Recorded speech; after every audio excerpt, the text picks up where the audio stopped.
আপনার বিস্তারিত পরিচয় বলেন। আমার নাম মোহাম্মদ সাইফুল ইসলাম, কাকমারি ফাদাইলখান্দি, কালিহাতি, টাঙ্গাইল। আচ্ছা, এই যে যে ঘটনা এখানে হয়েছে, এই যে পল্টন কেন্দ্রিক যে ঘটনা, জি, জি। এই বিষয়ে আপনি কি জানেন?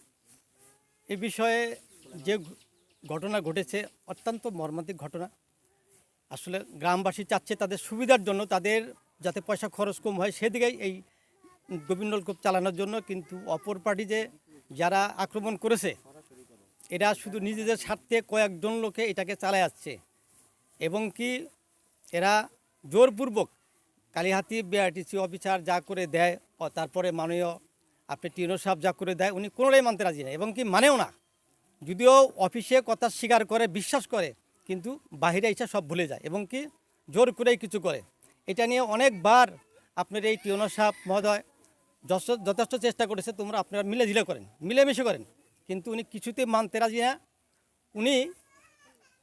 ওনার কিছু জমি আছে আর সাথে যারা আছে দুইজনের জমি আছে আর বাকিগুলো জমি ছাড়া, তারা জোর করে এটাকে দখল করে এই অবস্থা করছে। এবং কি গত 21 তারিখে সকালবেলার যে ঘটনাটা অত্যন্ত খারাপ, অত্যন্ত মর্মান্তিক।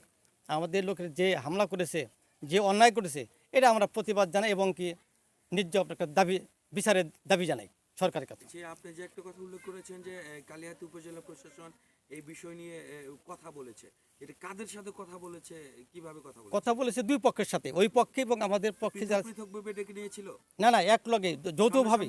জি, সামনে কি হয়েছে, কি আলোচনা হয়েছে? আলোচনা হচ্ছে, সব বলছে যে যেমন তারা 7 সদস্য বিশিষ্ট একটা কমিটি আছে, এই 7 সদস্য বিশিষ্ট কমিটি ছিল। তারপরে এরা এই জমির বেশিরভাগই মালিকেরা, এই জন্য এরা দাবি করছিল যে আমরা সাথে দূরেই থাকবো, মিলামিশে চালাবো। এই জন্য টিনো সাহেব এদেরকে 4 জন ওখানে প্রবেশ করানোর কথা, এই 7 জনে মিলে 8 জন 11 জন, কিন্তু ওনারা সেটাও মুখে স্বীকার করে, কিন্তু সেটা বাস্তবে করে না।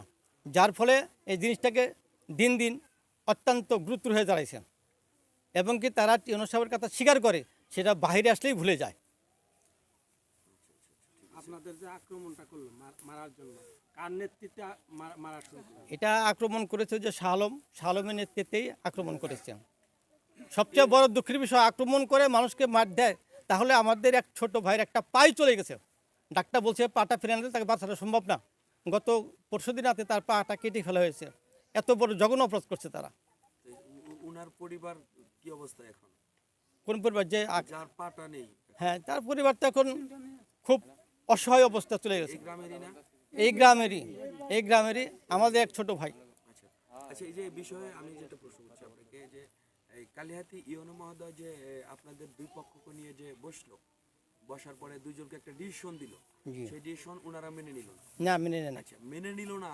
এই বিষয় কি পরবর্তীতে আবার এটা ইউনোকে আপনারা অতিবাহিত করেছেন?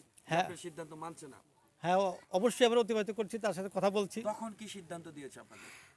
উনি বলছে যে আসলে তো ছেলেটার লোক ভালো না, এ কথাও বলেছে যে ছেলেটার লোক খারাপ, ভালো না, এটাও আমাদেরকে বলেছে। কারণ উনি ইউনো সাহেবের কথার বাইরে চলে যায়, বিডিসি অফিসার যে কথা বলে সেটাও সে রাখে না। উনি কি কোনো দলীয় প্রভাব নিয়েছে আপনাদের উপরে? প্রেশার যে করেছে, আপনাদের যেটা দাবি, কোনো দলীয় প্রেশার করেছে কিনা? সে তো আওয়ামী লীগের আপনার ওয়ার্ডের একজন সহকারী সভাপতি, এখনো বর্তমানেও আছে। উনি আছে এলাকায়? এখন তো সে পলাতক, যেহেতু মামলা হয়ে গেছে। তাহলে পলাতক থেকে কিভাবে আপনাদের হামলা পরিচালনা করলো? না, সে পলাতক হয়েছে তো ঘটনার পরে সে পলাতক। আমাদের কাছে তথ্য রয়েছে আওয়ামী লীগের বিভিন্ন ওয়ার্ডের নেতৃবৃন্দ যারা পদধারী, হ্যাঁ, তারাও পলাতক রয়েছে 5ই আগস্টের পর। তাহলে সেক্ষেত্রে এই বিষয়টা তো আপনি এটা অন্তত সুনির্দিষ্টভাবে প্রুফ দেখান যে ছিল 5ই আগস্টের পরেও সে এলাকায় ছিল। হ্যাঁ, সে তো এলাকায় ছিল, সে তো এলাকায় থাকে, এলাকায় আছে এবং এলাকায় থাকে। এবং ইউনো অফিসে সেও ছিল? হ্যাঁ, ইউনো অফিসে উনিও বারবার গেছে।